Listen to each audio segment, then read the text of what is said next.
Buenas tardes, soleadas y buenas tardes, querido Antonio, de la Fundación de la Santa Caridad y Pobres Desamparados, que nos han solicitado este salón para dar la conferencia del profesor Machuca, y nosotros encantados de poder colaborar con una fundación también importante para Sanlúcar desde el punto de vista cultural y de la difusión de la cultura.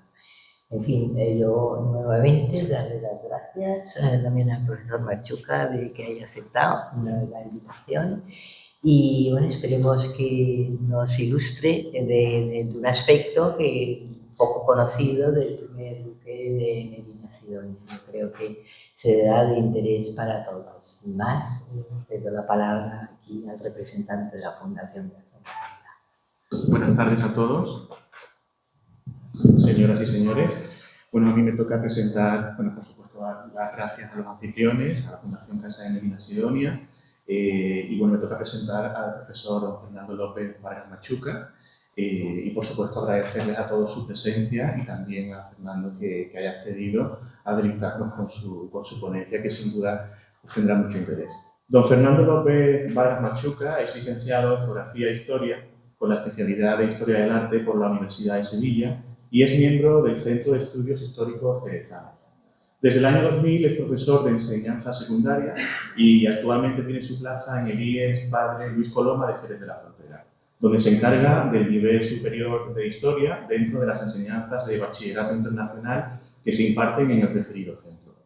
Obtuvo la suficiencia investigadora en la Universidad de Sevilla con su tesina, titulada La Iglesia del Antiguo Convento de Santiago de los Caballeros de Sevilla, una aproximación para su estudio histórico-artístico.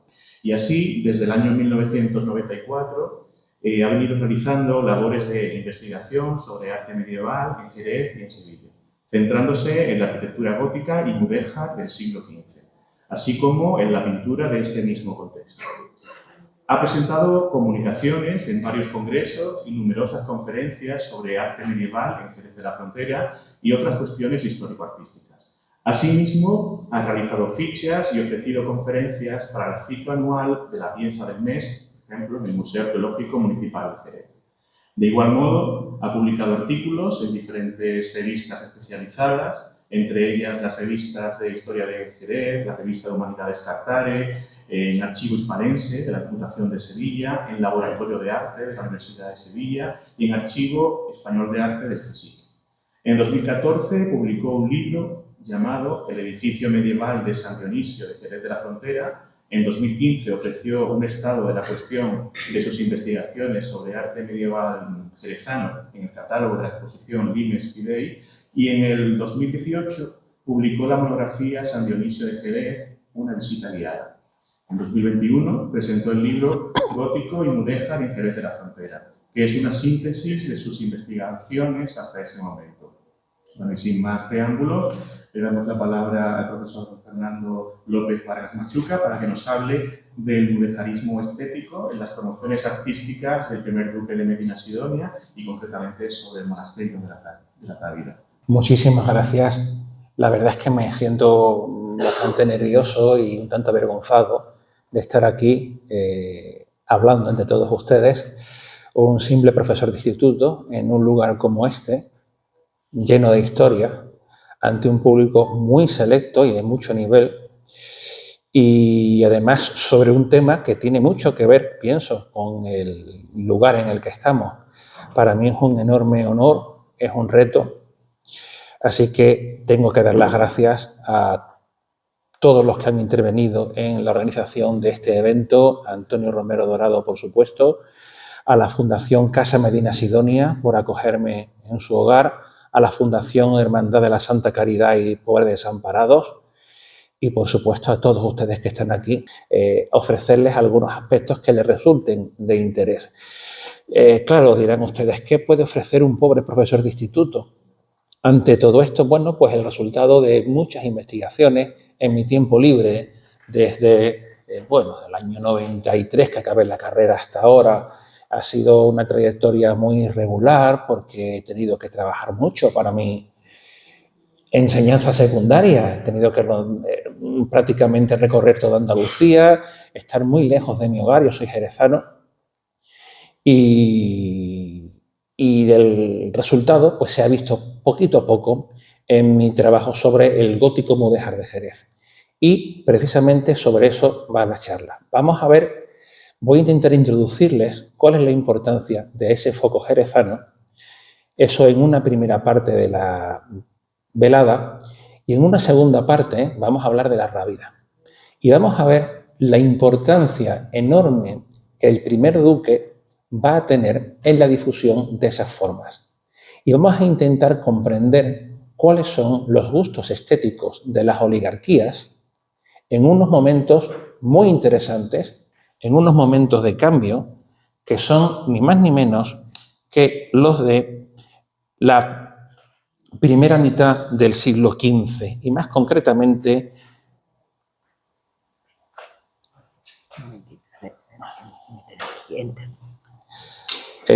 a ver, tenemos un problema porque antes me funcionaba magníficamente y ahora pues parece que no avanza la imagen. Vamos a intentar con F5. Me temo que no. Y ni siquiera sale de aquí. Ni siquiera sale de aquí. Bueno, parece que ahora sí. Ahora parece que sí. Ahora parece que sí. Decía, vamos a ver cuáles son esos gustos estéticos y esos porqués de los gustos estéticos en unos momentos interesantes. Vamos a viajar al segundo cuarto del siglo XV, una época de cambio. He traído algunas imágenes que pertenecen a ese periodo cronológico concreto. Bueno, pues el políptico de San Mamón de Gantes, de los hermanos Van Eyck, el segundo David Donatello, el Ayuntamiento de Bruselas, donde se pueden ustedes tomar unas fresas con chocolate estupendas, y la portada, una de las portadas, la del bautismo de la Catedral de Sevilla, concretamente las diseñadas por el maestro Carlin de Rouen. Estamos hablando, fíjense ustedes, de un gótico que viene de fuera. Bueno, pues justamente en este contexto es en el que nos vamos a situar, pero situándonos en un lugar concreto, que es el Valle del Guadalquivir, y más concretamente en las actuales provincias de Sevilla, Huelva y Cádiz, esto es, en el Reino de Sevilla. Y allí vamos a encontrar un arte de frontera. La frontera va a condicionar en muchos aspectos la vida de los seres humanos. Jerez de la Frontera, Arcos de la Frontera, Vejer de la Frontera, Morón de la Frontera, una infinidad de localidades que van a vivir en contacto con el Sultanato Nazarí de Granada. A veces en periodos de enfrentamiento y a veces en periodos de buenas relaciones. Miguel Ángel Ladero Quesada ha hecho los cálculos y ha dicho 50%. 50% de los años en guerra, 50% de los años en paz. Y por tanto, con una comunicación continua. Pero es también una tierra, la tierra cristiana, que ha estado habitada por musulmanes, que conserva edificios de época islámica que van a servir de inspiración. Todo ello conduce a que en Jerez de la Frontera se desarrolle una arquitectura que he intentado calificar bajo la muy discutida etiqueta de gótico mudéjar. Hay muchos historiadores que no quieren que se utilice esta etiqueta. Yo entiendo que es discutible, pero pienso que para el Círculo de Jerez sí se puede aplicar, porque encontramos en esta arquitectura tres ingredientes. El primer ingrediente es el gótico castellano, que llegó a través de Córdoba y de Sevilla en el siglo XIII, tras la llamada Reconquista. Un gótico que, bueno, está en la línea de lo que se hacía en la corona de Castilla en aquel momento. En segundo lugar, la tradición mudéjar. Y en tercer lugar, el gótico tardío o tardogótico, que está llegando en estos momentos, porque insisto que les hablo de la primera mitad del siglo XV. Además, hay que contar con las obras importadas del extranjero, lo cual da lugar a un foco artístico bastante variado, bastante rico. Deteniéndonos un poquito en esos elementos, simplemente para que luego comprendan ustedes lo que voy a explicar sobre la Rábida, habría que especificar. Así, entre los elementos de la tradición del gótico castellano del siglo XIII, encontramos, bueno, pues los arcos apuntados, las bóvedas de crucería, los dientes de sierra, las portadas abocinadas, las puntas de diamante, incluso algún residuo del románico, como los canecillos en el alero. Aquí precisamente he traído algunos ejemplos. La gran nave de Santo Domingo, cubierta con crucería, con los nervios ornados con dientes de sierra, que es una decoración que viene desde el siglo XIII. la portada principal de la iglesia de San Dionisio de Jerez y de ese mismo templo el alero con canecillos, que es un elemento de tradición románica prácticamente. Yo no conozco ninguna iglesia en Andalucía con canecillos en el alero de las naves, no de la capilla mayor, de las naves, salvo esta de San Dionisio.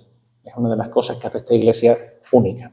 En segundo lugar, tenemos la tradición mudéjar, un mudéjar que hay que entender doblemente. Por un lado, un mudéjar áulico, un mudéjar que para muchísima gente, para prácticamente toda la población, pero sobre todo para las élites, tiene unas claras connotaciones áulicas. El mudéjar es sinónimo de riqueza, de lujo y de poder. Eso especialmente desde los reinados de Alfonso XI y de su hijo Pedro I. Y por otra parte tenemos un mudéjar popular, que es el mudéjar, bueno, que mantiene las tradiciones locales, en parte porque la población que ha repoblado las ciudades conquistadas utiliza las mezquitas para iglesias y convive con esas fórmulas. Así que al final, pues para el señor que ha ido toda su vida a rezar a una mezquita, se entiende en una ceremonia católica, resulta más cristiano el arco de herradura con su yesería que la bóveda de crucería que considera como un exotismo. Así que arcos lobulados, lacerías, piñas de mocárabes, alicatados, paños de seca y yeserías de autor con atauriques son elementos que vamos a encontrar por doquier, además de la forma cuba, es decir, planta cuadrada cubierta con una bóveda gallonada. Es justamente lo que tenemos abajo a la izquierda en la capilla bautismal de San Marcos de Jerez. En la misma iglesia tenemos paneles extraordinarios de alicatados, como el que tenemos justamente arriba a la izquierda, que han sido equiparados por Basilio Pavón Maldonado con los mejores que hay en la Alhambra, y es cierto. Arriba a la derecha tenemos un arco rodeado con alfiz, es decir, una forma islámica que consiste en unas formas lobuladas con un capitel que está hecho a base de mocárabes. Y todo ello con unas lacerías que se meten en las albanegas o enjutas, es decir, formas clarísimamente islámicas. Y abajo unas yeserías conservadas en el Museo Arqueológico de Jerez, que hasta hace poco se pensaban que eran islámicas, pero que el profesor Borrego Soto ha logrado identificar como mudéjares y que por tanto ornarían con textos en árabe la iglesia de San Dionisio. Finalmente, tenemos la renovación tardogótica. El tardogótico viene a través de la Corona de Aragón, pasa por lugares como Barcelona, Daroca, luego pasa a Santa María la Real de Nieva y finalmente pues llega a Andalucía cuando se decide construir la Magna Hispalensis. La Catedral de Sevilla se planifica a principios del siglo XV, pero no se comienza a construir hasta los años 30.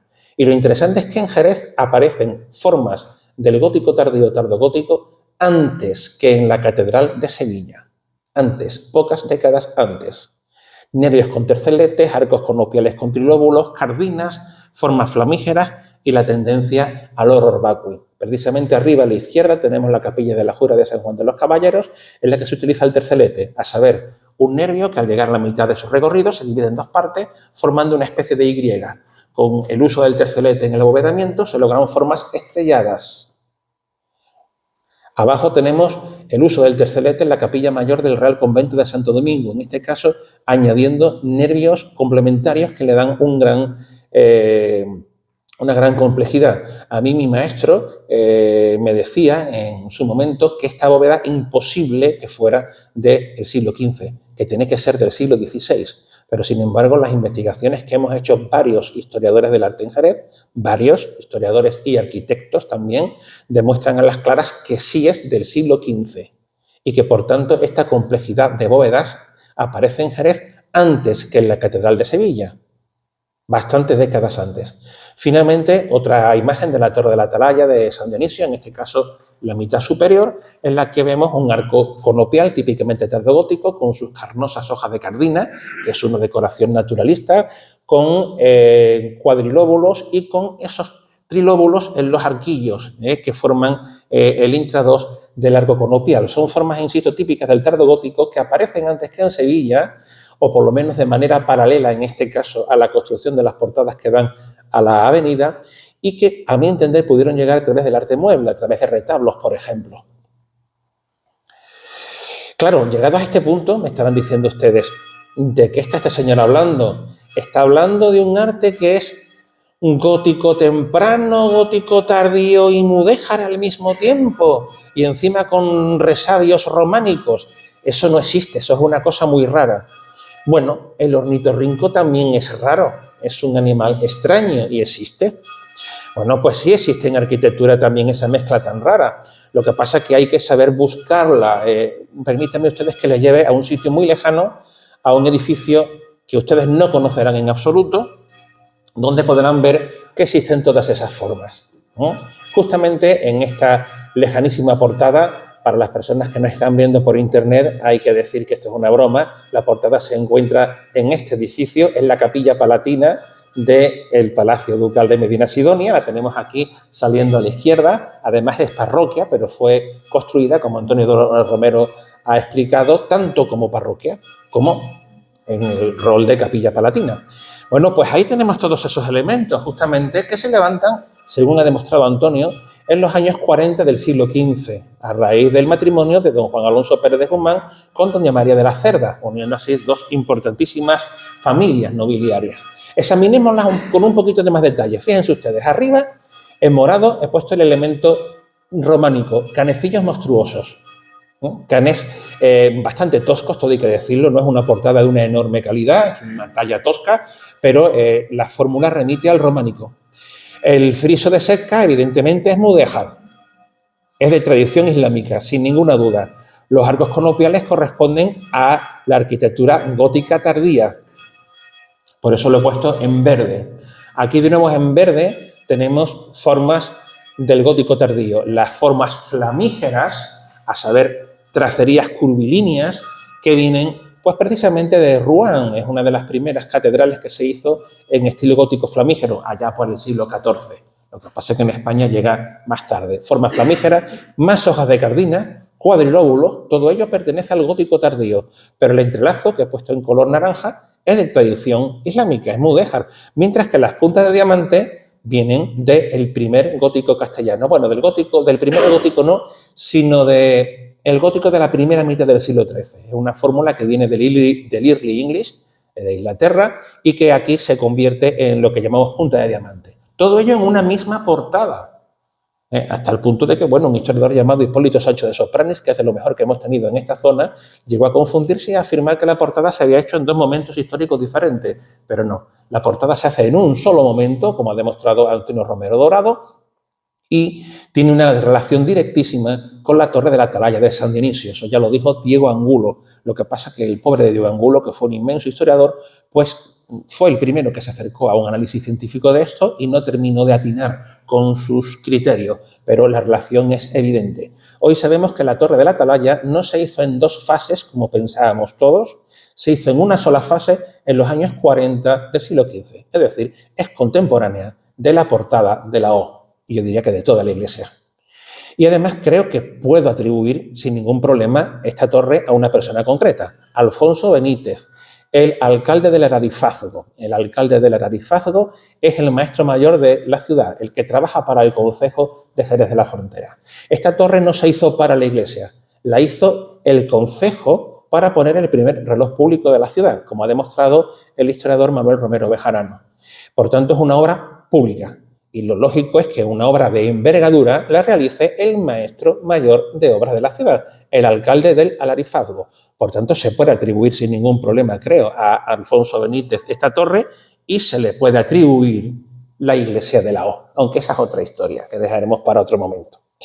Sumemos a toda esta mezcolanza las obras importadas. Por ejemplo, los alabastros que vienen de Londres o de Nottingham. En Jerez había 3 hasta que unas monjas se autorrobaron 1, ha desaparecido. Hoy conservamos este magnífico del Museo Arqueológico, que por cierto describió el mismísimo Francisco Pacheco en el arte de la pintura. Y también tenemos obras del gótico italianizante que viene con maestros pintores. Se ha hablado se han hablado de italianos, incluso de Sansón Deli, que podía venir aquí al sur. Quizá eso sería rebuscar demasiado, pero lo cierto es que existe pintura italianizante y de hecho en Arcos de la Frontera tenemos este fresco, hoy sacado de su lugar, pero que se encontraba en el paño central de la primera iglesia de Santa María de Arcos, la iglesia del taller jerezano, una coronación de la Virgen que manifiesta características trecentistas, aunque se hace en los años 30-40 del siglo XV. En Sanlúcar también tuvimos un retablo así, precisamente la persona sentada a mi lado descubrió este fragmento de pintura mural, que es una anunciación, es el resto de una anunciación. Pero es que en Jerez también hemos descubierto pinturas parecidas, concretamente en San Marcos, lo que demuestra que hubo un taller italianizante que fue haciendo retablos pictóricos, figurativos, en los paños de las cabeceras de las iglesias, digamos, gótico-mudéjares, y que después fueron eliminados porque se colocaron retablos renacentistas y barrocos en época posterior. Además, había pinturas murales en otros lugares, por ejemplo, en los pilares. Esto lo tienen ustedes aquí saliendo de nuevo en la iglesia de Laos. Se han hecho estas catas que demuestran que los pilares estaban ornados con pinturas figurativas. Si hoy hubiera dinero para seguir picando la cal, pues aparecerían restos que creo que nos abrirían bastante la visión de lo que fue la arquitectura de este momento. La arquitectura en la que se mueve don Juan Alonso Pérez de Guzmán, primer duque de Medina Sidonia y tercer conde de Niebla. La persona que recurre al taller de Jerez por una razón muy sencilla, porque es el taller que maneja la piedra en ese momento y porque está cerca. Aunque no es el primero en la familia en recurrir al taller de Jerez. Aquí tienen ustedes precisamente el edificio del que hice mi tesina, lo que se llamaba entonces la tesina, ¿no? El convento de Santiago de los Caballeros o Santiago de la Espada de Sevilla. Hoy es Monasterio de la Asunción, hoy es un convento, hoy es un colegio de monjas que se encuentra en la calle Guadalquivir, cerca de la Puerta de la Barqueta. Bueno, pues si se fijan ustedes, ahí aparecen ya elementos que nos van sonando. Este edificio lo mandó a hacer don Lorenzo Suárez de Figueroa, gran maestre de la Orden de Santiago, para enterrarse en él. Él muere en 1409, aunque no estoy nada seguro de la fecha de construcción de la Capilla Mayor. Pero fíjense ustedes que ahí aparece ese potentísimo arco de entrada, hoy está desplazado, no está en su sitio original, con esas puntas de diamante que tenemos en la misma portada de Laos, aquí mismo. Es esa arquivolta que, por otra parte, no es inhabitual en Sevilla, en las parroquias sevillanas. Arriba a la izquierda tenemos una decoración de arcos lobulados con alfices de entrelazo que nos recuerdan lo que hemos visto en San Dionisio, en la Torre de la Atalaya concretamente. Y abajo de nuevo alfices de entrelazo, puntas de diamante y arquillos lobulados. Son formas jerezanas que aparecen en Sevilla porque cuando hay que construir en piedra, en Sevilla ya no hay tradición pétrea. Las iglesias sevillanas ya están construidas. Las parroquias se hicieron en época de Alfonso X y Sancho IV. Se hicieron en ladrillo, con portadas y con elementos en la capilla mayor de piedra. Pero ya no había taller que tuviera continuidad en el trabajo de este material. En Jerez sí hay taller que se está haciendo porque Jerez es un foco más tardío. En Jerez las iglesias no se hacen en época de Alfonso X ni de Sancho IV.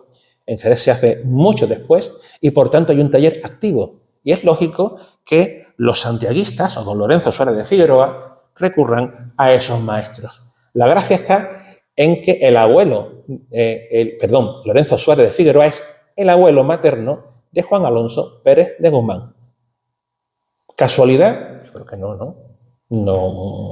no creo que sea casualidad. Ahí tienen ustedes justamente el túmulo funerario de Lorenzo Suárez de Figueroa en el Panteón de Sevillanos Ilustres en la iglesia de la Anunciación de Sevilla.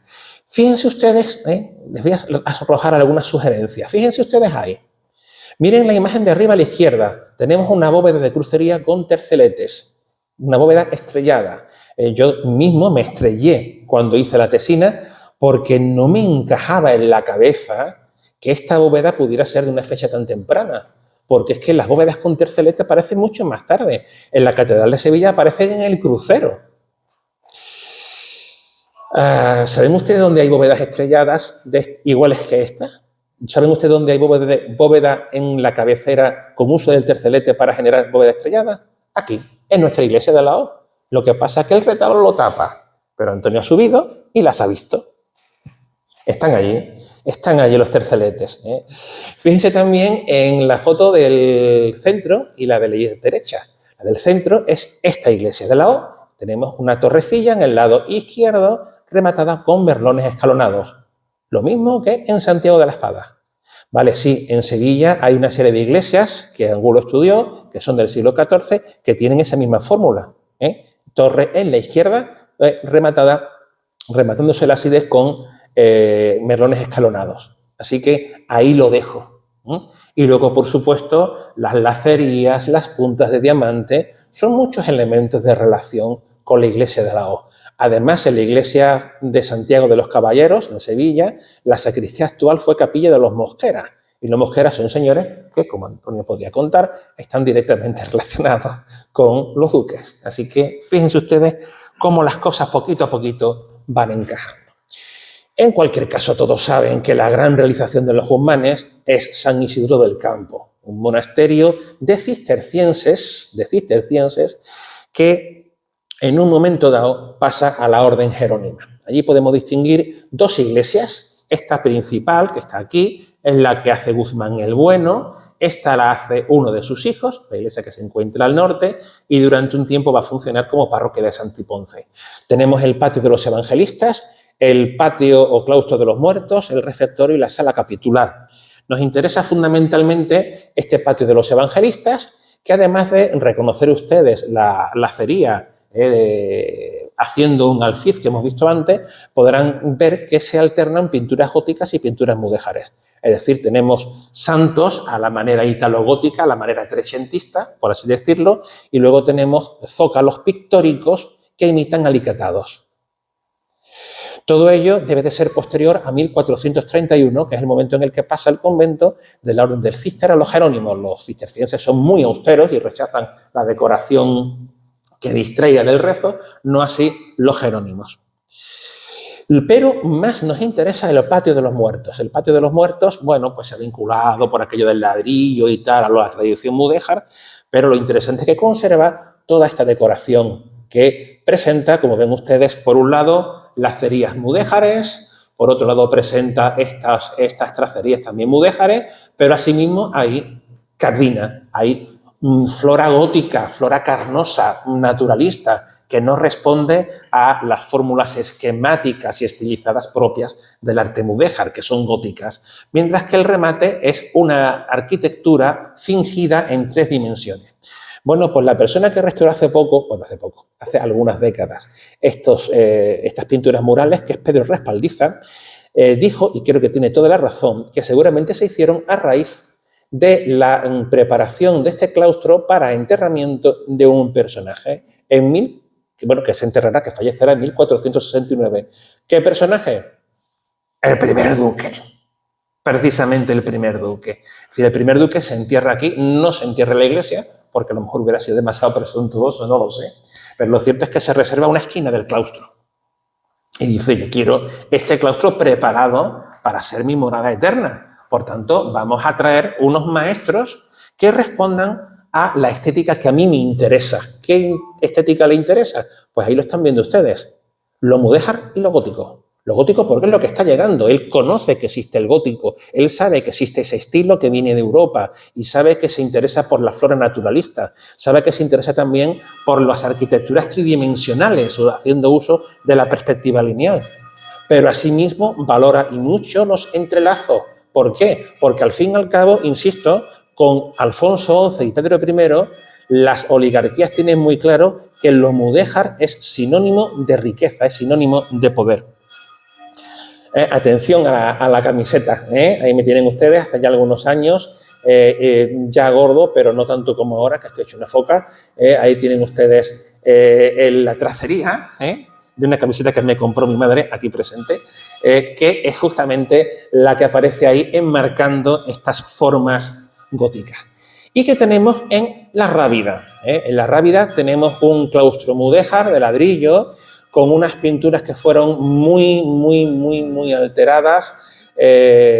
Bueno, pues ya saben ustedes que sufrieron una restauración en estilo, pero todavía ahí conservamos partes que son originales, como las que están ustedes viendo ahí. Fíjense en lo que hemos visto en la camiseta mía, es justamente las celosías, o como lo pudiéramos llamar, o motivo aplantillado, si quieren ustedes, y más los alicatados o los falsos alicatados, pintados, y la decoración vegetal de Cardina que hemos dicho antes, más esta otra que es más bien mudéjar, porque siendo también decoración vegetal, aquí el diseño es el de los paños de Sepka, estilizado. Y arriba tenemos justamente la arquitectura tridimensional que hemos dicho antes. Por tanto, la conclusión está clarísima, no la digo yo, la dijo Elisa Pinilla en un momento dado, que fue una de las encargadas de restaurar esto, que seguramente Juan Alonso Pérez de Guzmán manda su taller a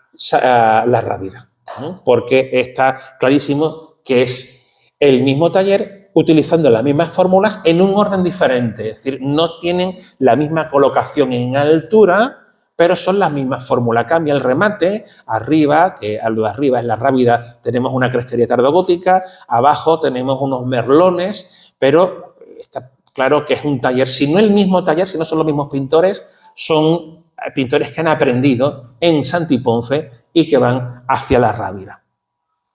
Y los enemigos y los rivales, ya saben ustedes quiénes son los rivales de los Guzmanes, los Ponce de León. También conocen la historia de que, hubo una guerra, sí, se puede hablar de guerra interna en Sevilla, entre los Guzmanes y los Ponce de León. Al final los Ponce de León salieron por patas, se fueron a Jerez, y cuando vinieron a Jerez, bueno, conquistamos Jerez. Y digamos que en ese momento, pues los Guzmanes dejaron, o los Medina Sidonia, ya no van a tener la influencia que tenían en Jerez, porque van a estar los Ponce de León. Bueno, pues ¿qué es lo que hacen los Ponce de León? Ahí tienen ustedes, lo habrán reconocido sin ni siquiera leer el letrerito que he puesto, el Castillo de Luna, en Rota. El castillo, la morfología actual es posterior, pero se conservan pinturas de la época. Ahí ven ustedes. Este es un taller distinto, sin ninguna duda, no son los mismos pintores, pero el concepto estético es el mismo. Las oligarquías quieren una decoración de zócalos en las que aparezca la tradición mudéjar, que es, insisto, sinónimo de prestigio, y aparezca la flora gótica que está de moda, más decoración figurativa. Aquí aparece un personaje femenino a caballo con un sombrero con cuernos que está en aquella época de moda. Si van ustedes a Zafra, allí podrán ir al Parador, que era el palacio de Lorenzo Suárez de Figueroa, y podrán ver pinturas que están en la misma órbita. Estas han sido estudiadas por una señora llamada Carmen Rayo Grus y las ha etiquetado todas como tendencias en la Vía de la Plata. Bueno, pues desde la zona de Cáceres hasta aquí, hasta Rota, pues digamos que hay toda una serie de zócalos pictóricos que responden a la misma estética. Además, los menos ricos también tienen aspiraciones. Hace pocos años tuve la oportunidad de responder a un encargo que me hizo el Museo Arqueológico de Jerez de estudiar esta pintura que había aparecido frente a la iglesia de San Lucas de Jerez, en la casa que perteneció a don Fernando de la Quintana. Yo he hecho este Photoshop, es decir, he cortado y pegado para que se vea lo que era. Si se fijan ustedes, es una pintura tosca, muy tosca de calidad, ni siquiera las lacerías están hechas con regla y compás, sino directamente a mano alzada, pero que nos hablan de cómo personas con un cierto nivel, pero que no pertenecen a la aristocracia, quieren en sus viviendas un tipo de decoración siguiendo el mismo esquema. Observen que tenemos la lacería, tenemos la decoración arquitectónica tridimensional, incluso con unas ventanitas aquí en el fondo, incluso tenemos una especie de pilar más o menos clásico que se puede relacionar con el fresco de arcos. Así que lo que tenemos es un ambiente no ya bilingüe, sino multilingüe. Eso es lo que tenemos en la zona de Jerez de la Frontera en los 2 primeros tercios del siglo XV. La Rábida es un lugar de enorme interés geoestratégico. Fíjense ustedes, está en la desembocadura de los ríos Tinto y Odiel, al lado de la isla de Saltés. Hoy es un lugar privado, creo, además es una reserva natural. Observen bien dónde está la isla de Saltés, porque luego hablaremos de ella. La R, evidentemente, es Rábida, y he puesto Punta Umbría simplemente pues, para que ustedes localicen un poco el lugar. Por tanto, estamos hablando de un lugar en la que no nos debe de extrañar que haya gente que todavía hable de Tartessos como zona en la que es fácil el acceso hacia el interior o para comerciar con los pueblos y tal. Pero a mí lo que me interesa es que en la Rábida, como todo el mundo ha dicho, debe de haber una rábita.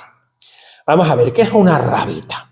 Una rábita es un edificio multifuncional que sirve para hacer el ribat. Hacer el ribat es una experiencia místico,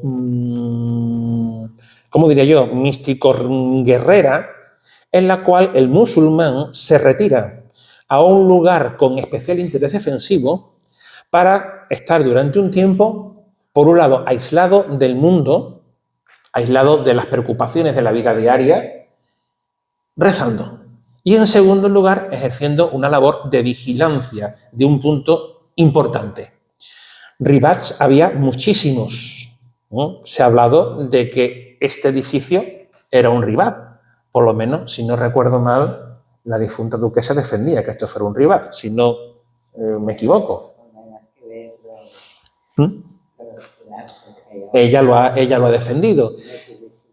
En Rota, desde luego, parece que había un ribat. De hecho, el topónimo parece que viene de ribat. Posiblemente Chipiona también, y posiblemente incluso la propia iglesia de la Virgen de mi Virgen de Regla de toda la vida. Y bueno, en Jerez de la Frontera yo pienso que en la iglesia de Santo Domingo también había un ribat. Había ribats por todas partes, era lógico. Había que defender enclaves estratégicamente interesantes. ¿Dirán ustedes de los cristianos? Sí, de los cristianos sí. Y de los meriníes o benimerines que están en el norte de África, deseandito merendarse lo que hay por aquí. Por tanto, la costa había que defenderla. Así que esto, que es un lugar alto, un lugar con buenas vistas de lo que hay alrededor, pues posiblemente tuvo un ribat, y de ahí viene el topónimo. Lo cierto es que ese ribat debería de estar completamente abandonado hasta que en 1403 llega un grupo de 12 franciscanos, allí donde Cristo dio las 3 voces, y deciden hacer un monasterio en el que realmente cumpla la regla franciscana. Es decir, tienen que estar en la observancia, no en el régimen conventual, sino en el régimen de la observancia. Esto es, pobreza absoluta e imposibilidad de recibir donaciones. Este detalle creo que es muy importante. Se instalan ahí, parece que en 1403, por lo menos se dice el padre Ortega, que es quien lo ha estudiado en 5 grandes volúmenes, toda esta historia, hasta que el Papa Luna en 1412 les da una bula diciendo que había ya fabricada una iglesia y edificadas algunas casas. ¿Ustedes se creen que 12 frailes extremadamente pobres van a ponerse a levantar una iglesia y hacer casas? Nadie se lo ha creído nunca. Todos los historiadores, incluyendo el grandísimo Leopoldo Torres Balbás, ha dicho que no, que aquí lo que había era un ribat, y lo que hicieron los franciscanos es coger el ribat y convertirlo en un convento. Eso estaba a la orden del día. Ahora bien, por cierto, esa palmera se dice que es la que plantó Cristóbal Colón. En 1437, el siguiente papa promulga otra bula, el Licet Is, en la que dice que la casa e iglesia necesitan en sus fábricas y edificios grandes y costosas reparaciones, y da una serie de concesiones, como se dice, se me ha ido la palabra, no, privilegios no, concede indulgencias a las personas que den limosnas para edificar lo que allí había, que estaba en muy malas condiciones, o sea, el ribat que se venía abajo. Y eso es lo que ha hecho que muchas personas, muchas no, todas, mejor dicho, los pocos historiadores que han estudiado la Rábida digan 1437 es el momento en el que se construye el edificio actual. Esta era la teoría que hasta ahora existía. En el año 1448 hay otra bula. Y aquí pasan del régimen de observancia al régimen conventual. Pueden recibir donaciones, hasta el punto de que el padre Ortega dice que se convierte en un convento relativamente rico. Se ha duplicado el número de religiosos, ya no son 12, son 24, y ya pues no diré que nadan en la abundancia, pero que tienen una serie de medios para hacer algo digno. Y ahí tienen ustedes precisamente los 3 elementos que se han conservado de época medieval. La iglesia, que es una iglesia de una sola nave, el llamado patio mudéjar, del que vimos antes algún fragmento, y la primitiva o el patio de la hospedería, que aunque es barroco, conserva dentro un patio antiguo que posiblemente sea el primitivo patio, posiblemente el patio incluso del Ribat, porque si se fijan ustedes, la comunicación de la iglesia es a través de una puerta que hay aquí con el patio de la hospedería, es decir, que aquí estaría centrada primero la vida de los frailes y luego se construiría a los pies, sitio bastante raro, el claustro mudéjar. Justamente ahí tienen los dos arcos, es el mismo, o sea, es el mismo vano mirado desde los dos lados que da paso de la iglesia a el patio de la hospedería. Por tanto, ese patio de la hospedería, insisto, aunque morfológicamente es barroco, es un patio antiguo. Aquí estaría justamente ese convento. Si picamos las paredes, posiblemente aparezcan los pilares y los arcos del primitivo Ribat, aunque no tenemos ninguna seguridad. Históricamente no me voy a detener en la evolución del edificio, ya saben ustedes la importancia que tiene en 1492, no hace falta insistir en ello, y no hace falta tampoco decir que el convento sufre la desamortización hasta el punto de que estuvieron a esto de derribarlo, de destruirlo por completo, hasta que un grupo de onubenses preocupados por el patrimonio logró paralizar la barbarie y décadas después el gran Ricardo Velázquez Bosco realiza la gran restauración del convento. Ricardo Velázquez Bosco, para que ustedes me entiendan, es el gran restaurador en estilo que hay en España. Una persona muy inteligente, muy sabia, que hizo unas obras increíbles en la mezquita de Córdoba, pero que eso sí, responde a ese criterio de restauración que hoy día criticamos de una manera severa, toda vez que el criterio consiste en devolver el espíritu original al edificio a una costa de destruir todo aquello que pertenece a otras épocas y puede ser valioso. ¿Que es barroco? Pues tiremos lo barroco porque esto es gótico mudéjar y queremos recuperar el origen gótico mudéjar.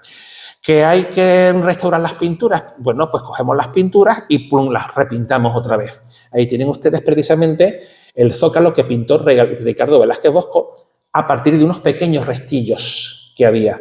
Además, él pues, tuvo una teoría muy ingenua, muy bonita, según la cual Cristóbal Colón fue el autor de esas pinturas. Mientras esperaba que la reina católica atendiera sus deseos, pues bueno, pues como él era supuestamente genovés, había conocido determinadas decoraciones italianas y ahí con su pincelito pues estuvo haciéndole el favor a los frailes. Un poquito ingenuo, un poquito cambiado, pero es una historia bonita. Y luego lo mismo pasa con el techo. Había un techo de yeso, barroco, y nada, fuera y se hace una armadura mudéjar nueva para que quede bonito. Eso sí, conserva la linterna al exterior, porque Ricardo Velázquez Bosco era un restaurador en estilo, pero no era un burro, era un sabio y dijo, no podemos tirar esto. Eso sí, por dentro la tocó como veremos ahora. Finalmente, para hacer este recorrido, terminar el recorrido histórico, decir que Daniel Vázquez Díaz, con motivo de la exposición iberoamericana, de la doble exposición iberoamericana, pues pintó en la sacristía estos célebres frescos de las gestas colombinas. Pero simplemente lo traigo pues para que ustedes salgan un poco del tema y no se aburran demasiado con el rollo que les estoy largando. Bien, vamos a llegar al meollo de la cuestión. Vamos, si a ustedes no les importa, hacer un análisis morfológico de los elementos medievales. Esta es la parte más rollo, pero bueno, es un trabajo científico y ya saben ustedes que el trabajo científico tiene que ser por fuerza aburrido, tiene que ser pesado, ¿no? Si tú estudias el cáncer, pongamos por caso, pues tendrás que tener una cierta exhaustividad en lo que haces y aburrir un poquito al personal, pero solamente así se puede avanzar. Permítanme hacerlo de manera sintética. Es una obra de ladrillo, de tapial y mampostería con la capilla mayor de piedra. El espacio más importante se construye con el material más prestigioso. Bien, en esa capilla mayor tenemos una bóveda de crucería simple con una clave en el lugar donde se encuentran los dos nervios cruceros y esos nervios se encuentran revestidos completamente de puntas de de dientes de sierra, que es ese zigzag que ven ustedes ahí. Mientras que el arco que da paso a la capilla mayor es un arco con puntas de diamante. Dirán ustedes, ¿qué es de Velázquez Bosco y qué es original? Pues miren ustedes, casi todo es original, menos la bóveda de crucería. Él se encontró las primeras dovelas de la bóveda de crucería y luego la rehizo. Por encima está todavía el cupulín barroco. Pero él quiso devolver la morfología original. Yo he examinado esto a fondo, he buscado signos de cantero, los hay, lo cual demuestra que la mayoría de las dovelas son originales. Es decir, estamos viendo una reconstrucción, pero no una reinvención. Estos elementos, dientes de sierra, punta de diamante y, por supuesto, la bóveda de crucería, son habituales en el gótico de Córdoba, de Sevilla y de Jerez. Por fuera hay una ventanita muy estrecha, como ven ustedes también está rehecha, que tiene un arco lobulado con un alfiz de entrelazo. Y alrededor otro inmenso alfiz que guarda en su interior esos paños de sebca de tradición almohade. Son elementos, por tanto, mudéjares. Así que creo que no me estoy sobrepasando si afirmo que la etiqueta gótico-mudéjar se puede aplicar a este edificio. No es meramente gótico, pero tampoco podemos hablar de un mero mudéjarismo. Estamos hablando de un híbrido. La relación de esa ventana con Jerez es evidente, ya la dijo Alfonso Jiménez, que además de haber sido maestro mayor de la Catedral de Sevilla durante muchos años, es un magnífico historiador del arte, aunque ha publicado menos de lo que yo quisiera, porque se dedica a la arquitectura, lógicamente. Pero él ya vio esa relación. Fíjense ustedes ahí el vano de la Torre de la Atalaya, es que no hace falta irse a detalles nimios, es que la relación es muy clara. Sin embargo, don Alfonso Jiménez no apostó por un taller jerezano, él apostó por un taller sevillano. En cuanto al claustro mudéjar, por cierto, había uno igual en Santiago de la Espada en Sevilla, yo tengo los documentos y llevo años sin publicarlos, torpe de mí. En el claustro mudéjar encontramos esos pilares achaflanados en ladrillo, que son típicos del mudéjar, en las esquinas aparecen mocárabes y los zócalos, pues ya ven ustedes que son zócalos que combinan motivos arquitectónicos tridimensionales, cenefas, paño de seca, cardina y un remate de crestería gótica. Y les recuerdo lo que dijo Elisa Pinilla. Estos frescos solamente son comprensibles después de la bula de 1448. ¿Por qué? Porque antes el régimen era el régimen de observancia, no el conventual, y por tanto eran demasiado pobres los frailes como para meterse a hacer esta obra pictórica. Y la propia Elisa Pinilla estableció la relación con el San Isidro del Campo, aunque ella no habló realmente de que vinieran los maestros del primer duque. Ella simplemente lanzó la relación importante entre ambos claustros. Bien, estamos por tanto ante una iglesia sevillana, igual que el claustro es un claustro sevillano. Los historiadores hasta ahora decían que sí, y ese que sí estaría no tanto en la bóveda de crucería como en la portada, que presenta ese alero de leoncillos que están ustedes viendo ahí, esos canecillos que tienen en medio de cada uno de los leones un arco de herradura apuntada. Ahí tienen arriba la iglesia de la Rábida, abajo tienen Santa Marina de Sevilla, que es una iglesia de las primeras que se hacen. Esta posiblemente se haga en época o final de Alfonso X o principio de Sancho IV. Observen que aparecen unas cabezas de león que miren hacia varios lados, en el caso de Santa Marina, sobre unos modillones de rollo y en medio unos arcos de herradura apuntada. Lo que pasa es que los leones son falsos, absolutamente falsos, son un falso histórico. No es cosa de don Ricardo Velázquez Bosco, no, es posterior, es de la exposición del 29.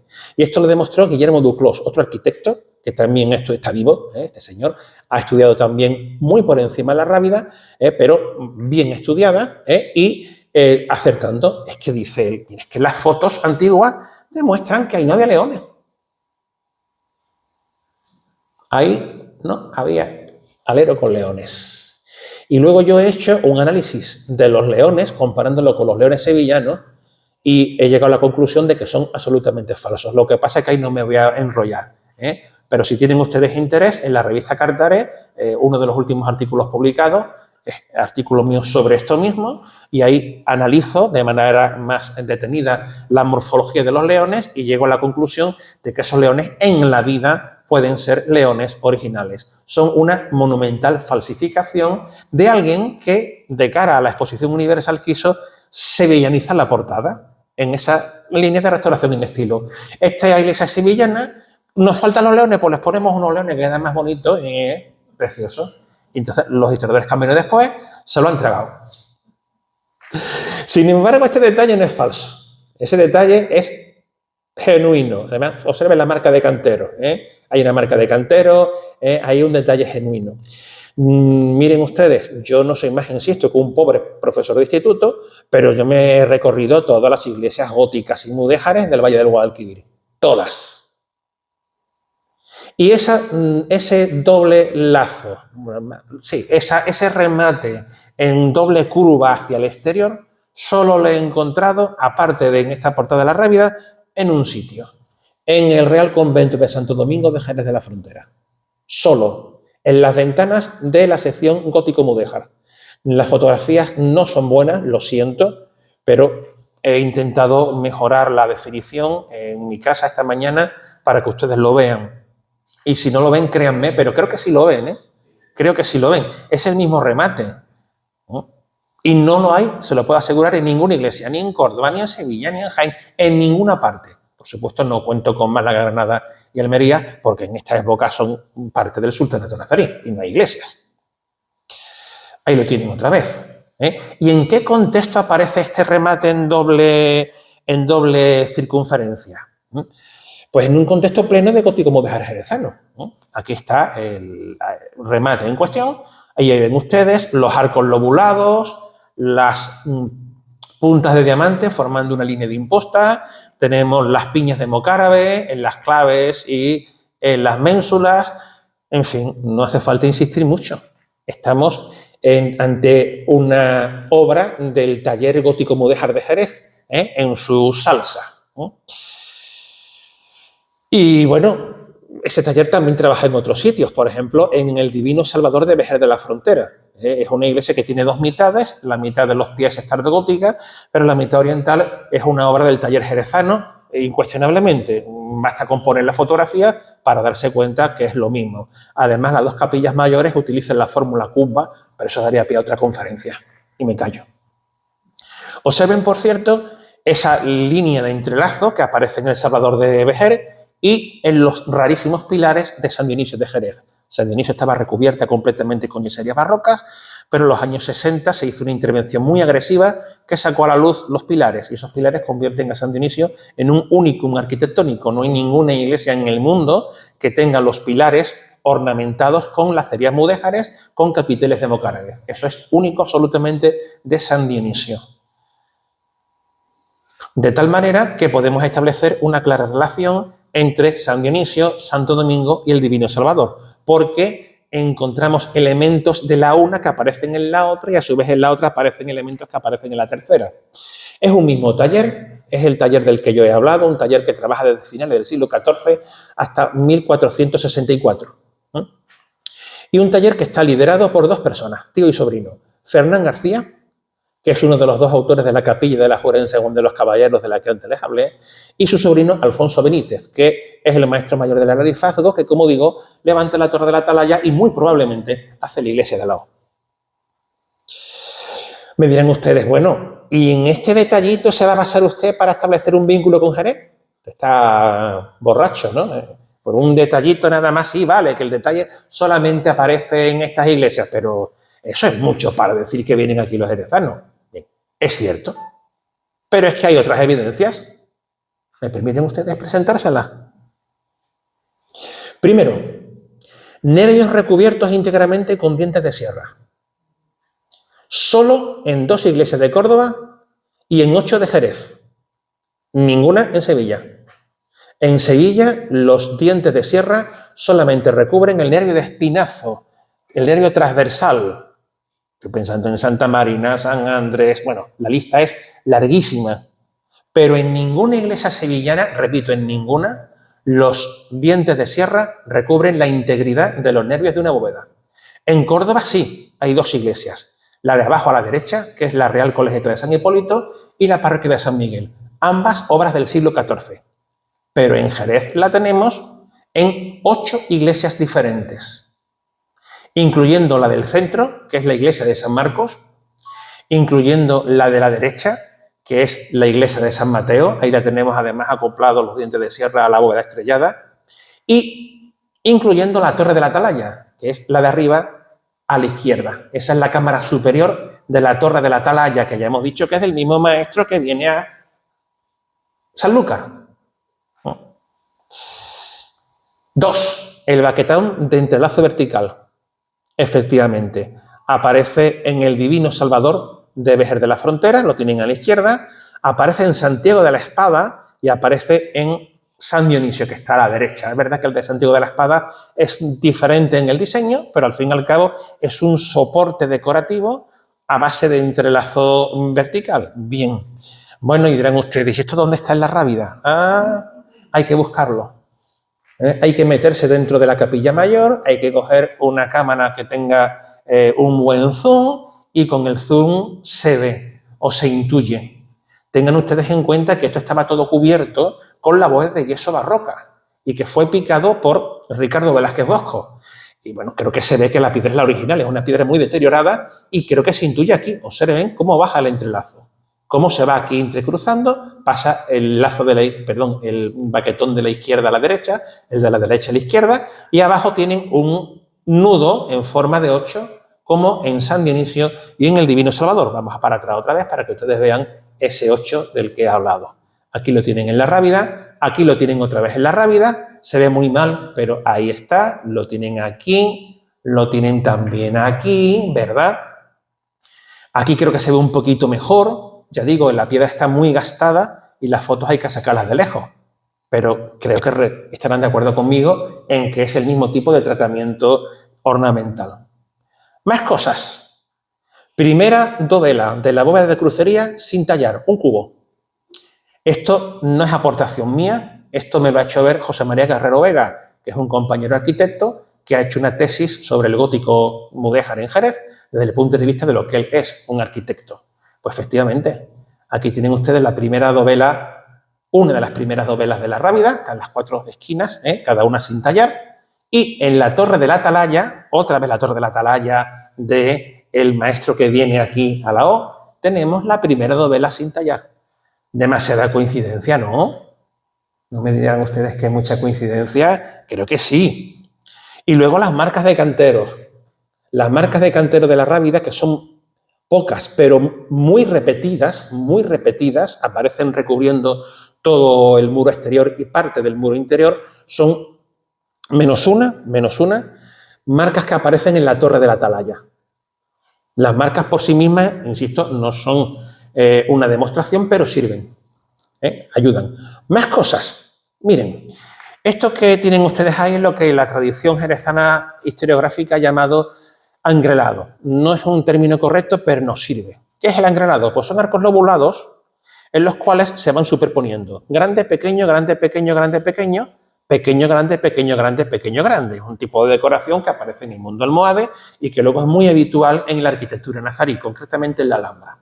Lo cierto es que en el Círculo de Jerez aparece un lóbulo que une un nudo que une el lóbulo interno con el lóbulo externo.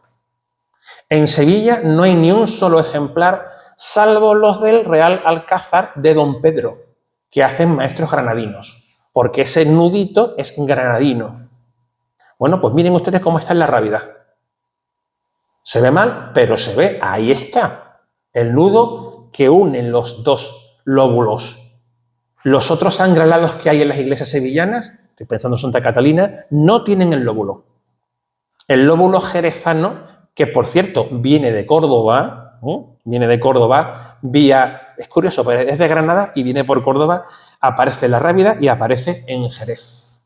Ahí tienen ustedes la puerta del perdón de la mezquita catedral, que es obra de Enrique II, y abajo tienen ustedes la torre de la atalaya. Esto es parte de mi planteamiento, que tengo publicado en otro artículo antiguo, de cómo hay un grupo de canteros que vienen de Córdoba, Jerez, seguramente en el tercer cuarto del siglo XIV, o si no un poquito más adelante quizás, y son los que se asientan en Jerez y con las piedras de la Sierra de San Cristóbal van a hacer todas las obras que estamos viendo. Así que creo que las piezas están encajando. Más rasgos jerezanos, las lacerías en las albanegas o enjutas. Albanegas o enjutas son los espacios triangulares entre el alfiz y el vano. De nuevo, un motivo granadino. Si van ustedes a la Alhambra, verán algunos ejemplos de esas lacerías que van ocupando el espacio. ¿Dónde más lo hay? En la Puerta del Perdón de Córdoba. Miren ustedes, aquí atrás, Ahí las tienen tímidamente asomándose, tímidamente, pero en Jerez evolucionan y ya van recubriendo todo el espacio. Lo mismo que ocurre en La Rábida. Ahí tienen ustedes a la izquierda la puerta de la Justicia de la Alhambra, que es del siglo XIV, donde pueden observar cómo aparecen esas lacerías que se empiezan a extender. Aquí tienen ustedes la de Córdoba y aquí tienen ustedes la de la Torre de la Atalaya. De nuevo, insisto, en La Rábida. Más cosas, paños de seca. Este ya es más resbaladizo. Más resbaladizo. Porque los paños de seca aparecen en 3 portadas tardías sevillanas, esta que es la de San Esteban, la de Omnium Santorum y la de San Juan de la Palma, y no aparecen en Jerez. Por tanto, ahí lo han pillado. Bueno, no aparecen en Jerez, pero aparecen en una obra jerezana. Aquí, en la iglesia de la O. Y una última cosa, la más complicada, perdónenme la pedantería, la sintaxis manierista de los elementos arquitectónicos. Vamos a ver, hubo un historiador del arte que algunos de ustedes conocerán perfectamente, pero para quien no, se lo cuento así, un señor llamado José María Azcárate, que en un momento dado pues, lanzó una teoría según la cual los estilos evolucionaban siguiendo un esquema concreto. Y ese esquema concreto pues, sería pues, una primera fase arcaica, una segunda fase, digamos, clásica y una última que sería manierista, que conduce a la disolución del estilo. ¿Y qué entiende él por fase manierista? Pues él, digamos que extrapolando lo que es el manierismo del Renacimiento, y por aquí creo que tenemos algunos cuadros manieristas de gran calidad, o no sé si tú los llamarías barrocos o manieristas. Ese es otro asunto. Resbaladizo. Pero el manierismo consiste en, partiendo del pleno conocimiento de cuál es la sintaxis de las formas clásicas, romper esa sintaxis para crear algo distinto, desconcertante y novedoso. Bien, el foco de Jerez se puede llamar, yo lo quiero llamar foco manierista. Digamos que el foco de Córdoba es clásico todavía, mientras que en Jerez, que ha avanzado el tiempo, la creatividad es mucho mayor y los maestros comienzan a utilizar lo que es decorativo como ornamental, lo ornamental como decorativo y a cambiar las cosas de posición. Bueno, pues justamente es lo que aparece aquí. Esos arcos en las paredes rehundidos con esos zigzags, estos soportes lobulados que son meramente decorativos para soportar el encuentro entre la plementería y el muro, ¿verdad?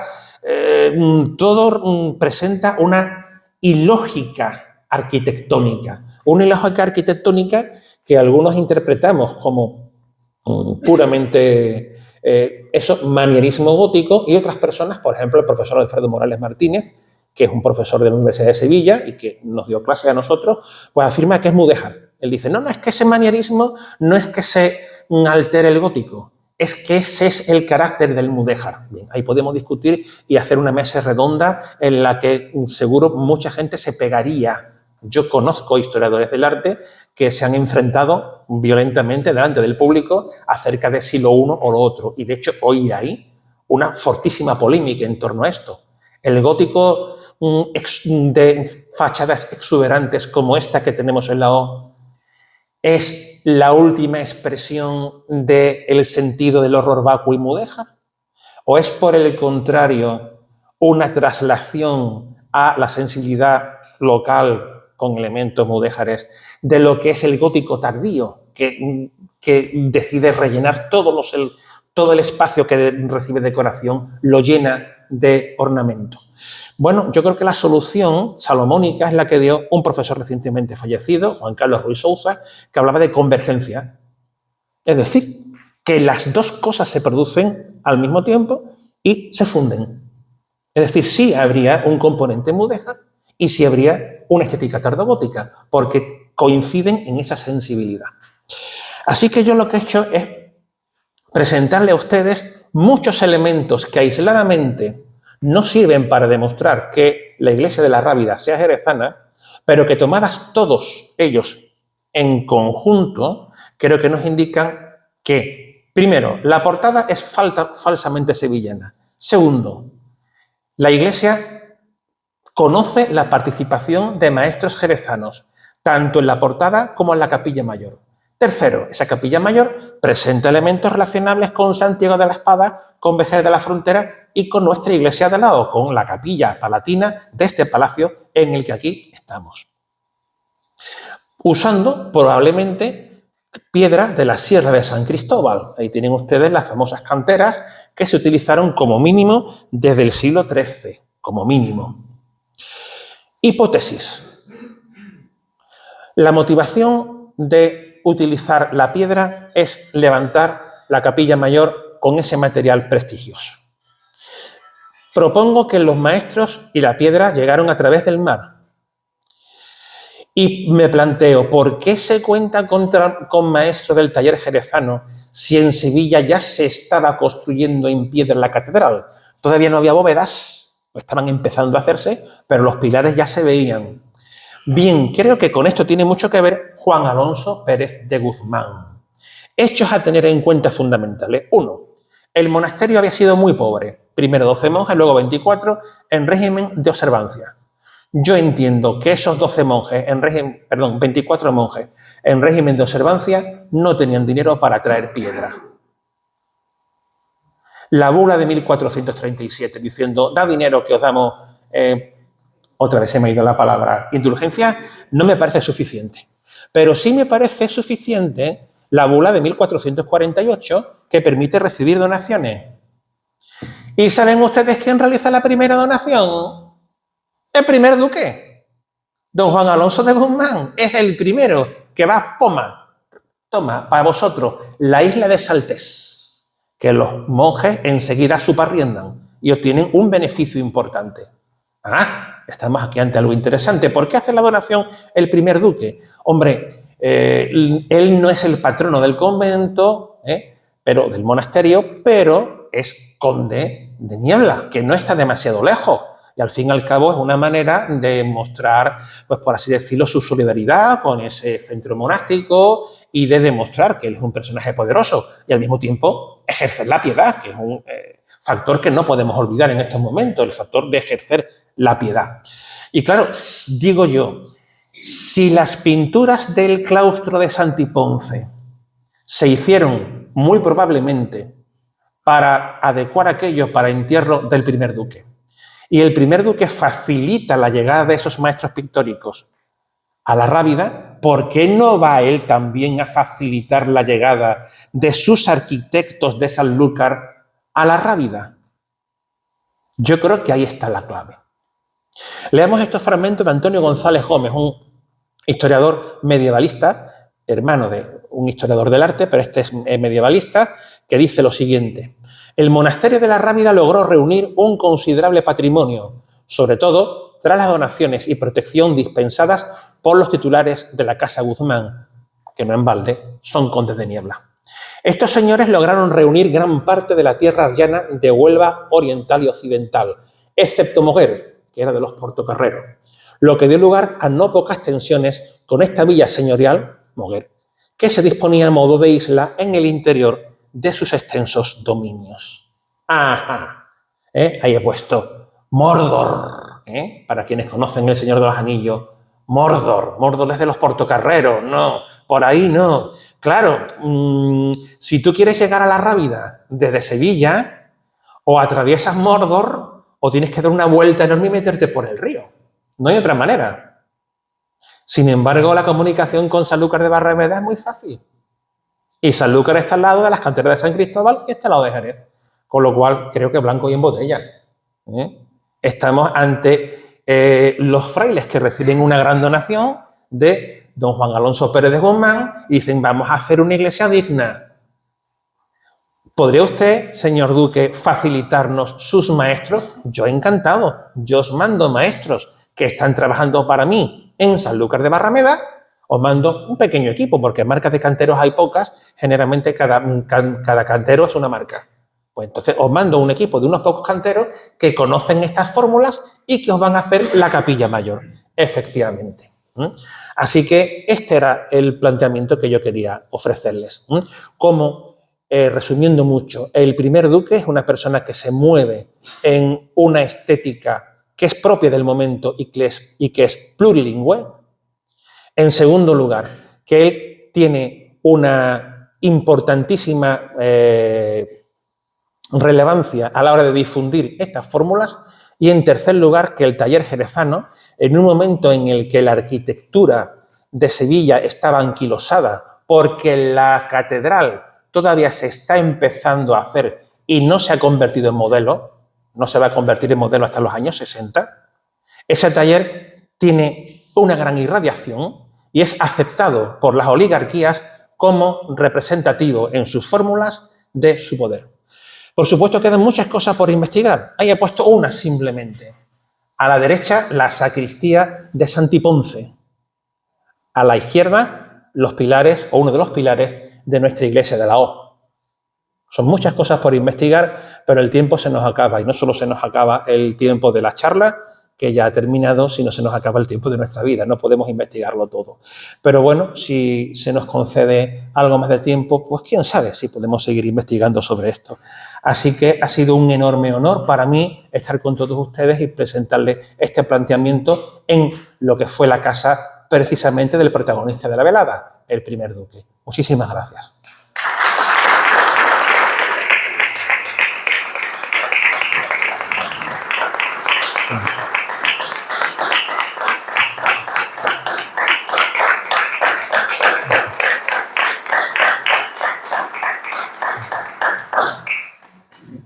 Muchas gracias, Fernando, por tu interesantísimas palabras. A mí me cuesta mucho abrir el debate, pero bueno, invitaría al público a que, a pesar de que llevamos aquí ya un buen rato escuchando esta charla tan interesante, pues si tienen alguna cuestión que plantearle al profesor López Vargas Machuca, pues yo creo que es el momento adecuado.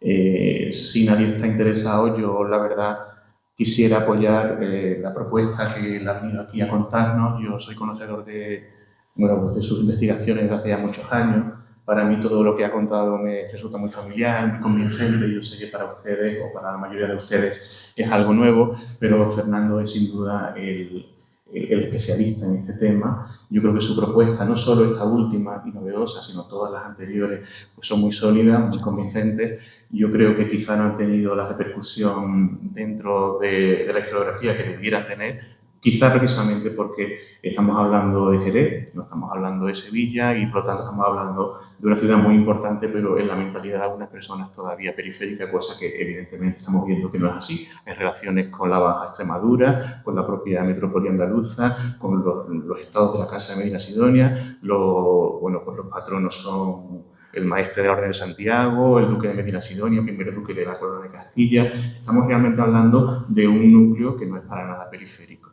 Yo la verdad no me quiero extender porque, en fin, yo creo que tú y yo hemos hablado mucho de este tema, pero bueno, de alguna manera, después de estas palabras tan interesantes, yo creo que tenemos que decir algo. También quería matizar que muchas de los descubrimientos o aportaciones que Fernando me ha atribuido no son míos, son de otros historiadores, pero bueno, yo creo que hemos hablado tanto del tema que quizás pues, me los atribuye a mí. El tema que has dicho, Fernando, de la donación por parte del duque de Medina Sidonia de la isla de Saltés es interesantísimo, porque precisamente la isla de Saltés es una parte fundamental de la dote matrimonial de su mujer, doña María de la Cerda. Ella era señora de la villa de Huelva y de la isla de Saltés, o sea que realmente le está donando a los monjes parte de la dote matrimonial de su señora, que por cierto ya sabemos que tuvo un mal final, bueno, muy mal principio, muy mal final ese matrimonio, con el pleito de Huelva, la denuncia mutua por adulterio y, bueno, en fin, toda la historia que ya sabemos de buen montaje, desde luego. En cualquier caso, creo que una cosa que has dicho, y no quiero extenderme mucho más, pero me cuesta, es el tema, por ejemplo, de los patronos de Santiago de la Espada. Has hablado de los Mosquera, y bueno, pues la verdad, creo que el tema de la relación con los Fonseca, el arzobispo de Sevilla, no olvidemos que Isabel de Fonseca, que era la hermana del arzobispo, pues era la principal amante del primer duque de Medina Sidonia, la señora que le dio la descendencia. Bueno, tuvo más descendencia como otras mujeres, pero la madre del segundo duque pues, fue Isabel de Fonseca. También en las fuentes a veces llamada de Mosquera. Ya sabemos que en esa época el baile de los apellidos es muy frecuente. Yo te animo a que sigas por ahí, aunque desde luego me estoy extendiendo tanto en esto porque quiero de verdad realzar que esta oportunidad que hemos tenido aquí de escuchar a Fernando de Púnica, yo creo que que Jerez y Sanlúcar están muy cerca, pero al final estamos muy lejos en algunas cosas, y esto, pues, una investigación que lleva mucho tiempo desarrollándose por parte de él, y yo creo que es una ocasión muy feliz que hayas venido aquí, que lo hayas podido relacionar con la Rábida, con la Casa de Medina Sidonia, y yo creo que se amplía la perspectiva y se enriquece mucho el enfoque. Y bueno, pues por mi parte no quiero decir nada más, solo reiterar una vez más mi agradecimiento. Muchas gracias, Fernando. Gracias. Yo no sé si me permiten ustedes abundar un poco en algo que tú has comentado, y es eso de que estamos un poco en pueblos y nos ven mal.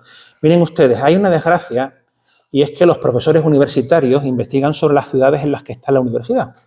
Entonces, los de Sevilla investigan sobre Sevilla, los de Córdoba sobre Córdoba, y se creen que son el ombligo del mundo. A veces ocurre que hay un historiador en Sevilla que es de Sanlúcar, aquí a don Fernando Cruz Isidoro, y por suerte eso hace que se reivindique Sanlúcar. Eso es una suerte, ¿eh? Eso es una enorme suerte, ¿eh? A veces ocurre, pues qué sé yo, pues que un profesor de Murcia se instala en Cádiz y reivindica Jerez, pues también ha ocurrido, Juan Avellán, estoy pensando, pero generalmente no es así. Generalmente se mira así por encima del hombro a lo que no sea la capital que tiene la universidad. Y claro, el problema es que el foco de Jerez ha sido visto como un foco secundario.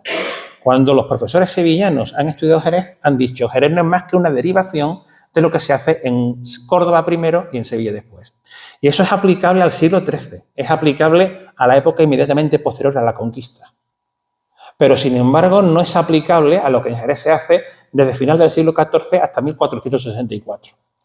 Y cuando los historiadores de Sevilla han acudido a investigarlo, pues no les encajaban las cosas, porque veían ahí formas extrañas y decían, bueno, pues esto tiene que ser muy tardío, pues esto ya del 16. Yo recuerdo todavía a don Gonzalo Borrás, al que admiro muchísimo, que en paz descanse, enorme historiador sobre el Mudéjar, que cuando llegó a la Capilla de la Jura, recuerdo que un amigo, Benito Navarrete, dijo, mira este Gonzalo, esto sí es antiguo.